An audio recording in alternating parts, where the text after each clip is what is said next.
तो अंशुमान जी ने कहा कि अगर आप पहले से रिस्क को समझ सकते हैं, आप कुछ ढंग से जान सकते हैं, ये नियम खेल कायदे समझ सकते हैं, तो आपको पता होगा, तो आप अपने नुकसान को बचा सकते हैं या मुनाफा कमा सकते हैं। अगर आप बोनस पॉइंट लगातार देखते हैं ना, आप इस काम में सबसे आगे रह सकते हैं। कैसे रह सकते हैं? अभी तो रह रहे हैं, आप कल के बोनस पॉइंट की ये झलकियां देखिए पहले, फिर मैं आगे बताता हूं। अब चलते हैं सिल्वर पे। ये है भाई साहब सिल्वर का चार्ट। आज की स्थिति देखिए, ये इतना गहरा रंग है, समझ ही नहीं आ रहा है कब हल्का होगा। और ये आज दूसरा दिन था, खुला लोअर सर्किट, खुला लोअर सर्किट, और ये 50 दिन के मूविंग एवरेज से अभी भी ऊपर है। ठीक है, सिल्वर ने अपने इंटरनेशनल मार्केट के जो चार्ट है, इस पे जो सपोर्ट लिया वो कहां लिया? मूविंग एवरेज कर दीजिए इसको 50 दिन का, लाइन इसकी कर दीजिए आप थोड़ी सी मोटी, कलर रेडी रहने दीजिए, और इसको हम इनपुट को कर दें ओके। देखिए कॉमेक्स के मार्केट में सिल्वर ने जो सपोर्ट लिया, देखिए टूटने को तो सिल्वर कहीं तक टूट सकती थी ना भाई, लेकिन वो टूट के केवल वहां तक आई, कहां तक? $73-74 तक, क्योंकि यहां पे 50 दिन के मूविंग एवरेज का सपोर्ट था। तो कॉमेक्स के बाजार में ये 50 दिन का मूविंग एवरेज छू चुकी है, एमसीएक्स पर अभी इतना दूर है। तो अगर ये बाजार और टूटा तो ये 2,39,000, 2,40,000 ये नया टारगेट निकल रहा है 50 दिन के मूविंग एवरेज पे।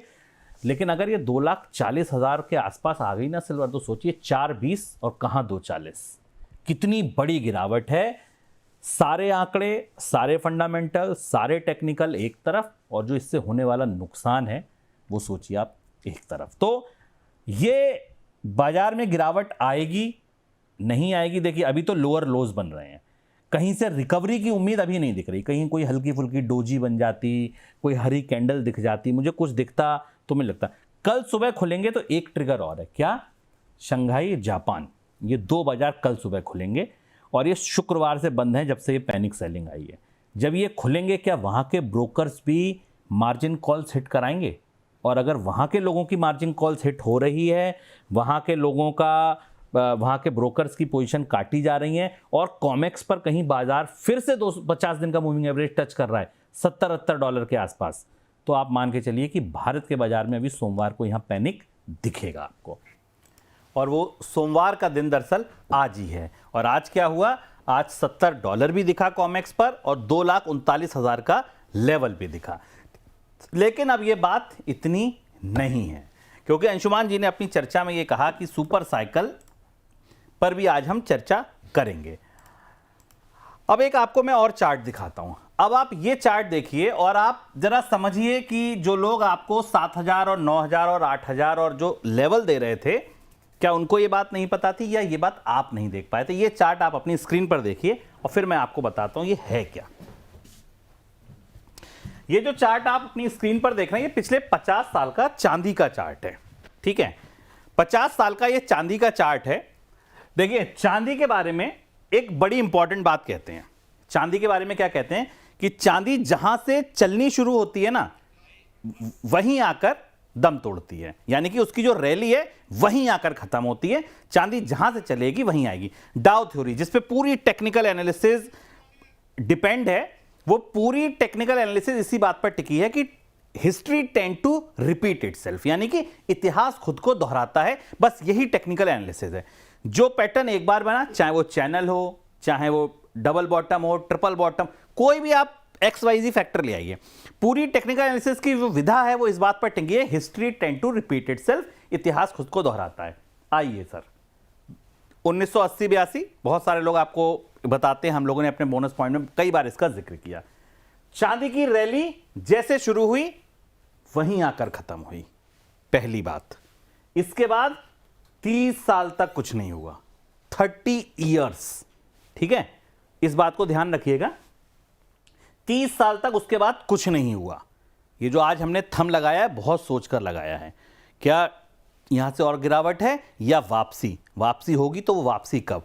आपको टाइम करेक्शन भी पता चलेगा, आपको वापसी भी पता चलेगी, और आपको और गिरावट आनी है ये भी पता चलेगी। अच्छी बात यह है कि इतने लोग हमारे साथ जुड़ते हैं तो ये काम करने में और आनंद आता है। ये 1982 आपने देख लिया। अब आइए आप आगे, ये देखिए भाई साहब 2012, ये जो दूसरी साइकिल थी, ये चांदी की रैली, ये आई यहां नीचे, समझ गए? जहां से शुरू हुई चांदी की रैली वहीं आकर खत्म हुई, और उसके बाद 12 साल का वनवास, 20 साल का वनवास, 12। यहां वनवास लंबा क्यों था? ग्लोबल एक्सचेंजेस नहीं थे, दुनिया भर में एक्सचेंज पर, फ्यूचर्स पर ट्रेडिंग नहीं होती थी।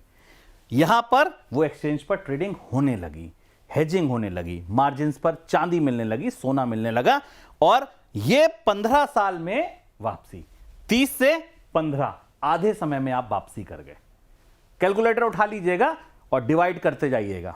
अब समझिए तीसरा, एक चार्ट और बनाया मैंने आपके लिए, अब वो तेजी देखिए। ये है भाई साहब आपका दूसरा चार्ट, इसकी तेजी, पहले पुराना वाला चार्ट देखो आप, पुराना वाला चार्ट आप देखो, ये तेजी कहां से शुरू हुई है, ये देखो $30 के आसपास से ये तेजी शुरू हुई थी। मोटा मोटा आप मान लो, अगर ये तेजी आप यहां से शुरू मानो तो $50 से ये तेजी शुरू हुई है भाई साहब, $50 से ये तेजी शुरू हुई है, ठीक है? और हम वहां से अब नीचे आना शुरू हो चुके हैं और 70 तक आ गए हैं। 50 से हम कहां पहुंच गए? अगर और अंदर नीचे और कंजर्वेटिव रहना तो 30 से ही शुरू हुई थी, बट 30 से 50 तो धीरे धीरे बढ़ रहे थे। 50 से ये रात को सोए और सुबह उठे तो मुनाफे दिखने लगे। ये तेजी जो शुरू हुई है, ये आप देखिए $50 से और कहां पहुंची? $120। इसमें आप देखिए कहीं आपको मॉर्गन स्टैनले, कहीं आपको वो अनुमान दिख रहे हैं कि 7000, structural bull run, solar panel, EV, अचानक खादाने बंद, सप्लाई का कंस्ट्रेंट, ये जो सारी बातें, सारी कहानियां थी ना, वो इसके लिए सुनाई जा रही थी। पैसा किसने कमाया ये सोचिएगा। आप परेशान हैं ईटीएफ में बायर नहीं है, आप परेशान हैं कि ज्वेलर सब फिजिकल चांदी नहीं खरीद रहा है, आप परेशान हैं कि डिजिटल गोल्ड और सिल्वर में डिफरेंस बहुत बड़ा दिख रहा है। ये सब चीजें आपके और हमारे साथ हैं। पैसा कौन कमा गया? जो यहां पर आपको कमेंट्री करके सुना रहे थे, जो स्ट्रक्चरल बुल रन की कहानियां आपको सुनाई जा रही थी। अब अगर ये वापसी कर गई है तो ये कहां तक जाएगी? क्या ही मैं बोलूं? अगला चार्ट देखिए, यहां से ये स्लाइडर पे आ गई है, और अगर ये $50 के आसपास आई तो आप मान के चलिए ये जहां जो ये पुरानी हिस्ट्री थी, टेंड टू रिपीट इटसेल्फ, वो आ जाएगी। तो क्या फिर ये वापसी होगी?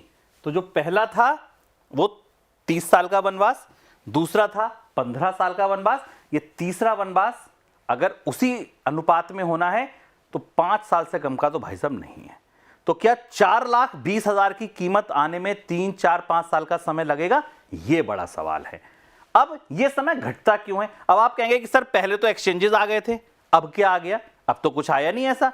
तो ये एक्सचेंजेस जब आ गए थे तब जब समय आधा लगा था, अब आ गए हैं रिटेल इन्वेस्टर, अब आ गए हैं आप और हम, अब आ गए हैं ईटीएफ, अब सिल्वर में आने लगी है रिटेल डिमांड। तो जहां रिटेल की डिमांड आ गई तो यहां पर एक फैक्टर था जो आधा समय रह गया, वहां का फैक्टर था एक्सचेंजेस का।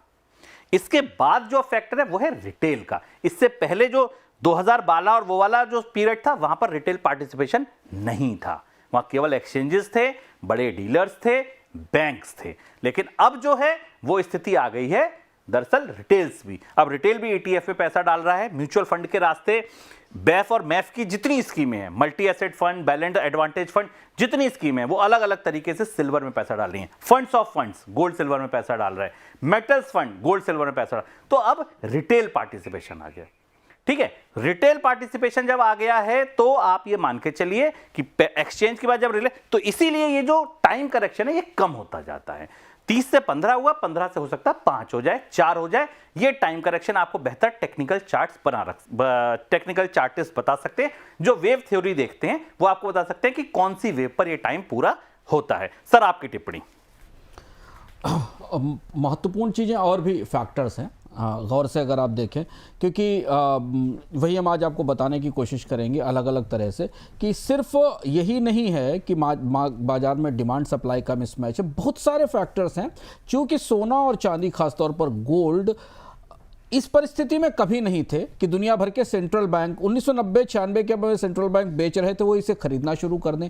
इस परिस्थिति में कहीं नहीं थे दुनिया में कि गोल्ड और सिल्वर में इतना ईटीएफ का इन्वेस्टमेंट आ जाए। तो अब ये दोनों मेटल्स ग्लोबल मॉनेटरी सिस्टम से, ग्लोबल करेंसी सिस्टम से और बैंकिंग सिस्टम के साथ एक साथ अटैच हुई हैं, एसोसिएट हुई हैं। तो इसलिए आपके लिए हमेशा ये जानना ज़रूरी है कि कीमतें केवल मांग और आपूर्ति से ही प्रभावित नहीं हो रही हैं, बहुत सारे और भी फैक्टर्स हैं जो इन्हें उनके साथ प्ले कर रहे हैं। उनको हम एक एक करके आपके सामने खोलने की कोशिश करेंगे ताकि आप भविष्य में सोने चांदी के बारे में जब भी फैसला लें तो 5-6 चीज़ें एक साथ जरूर देखें।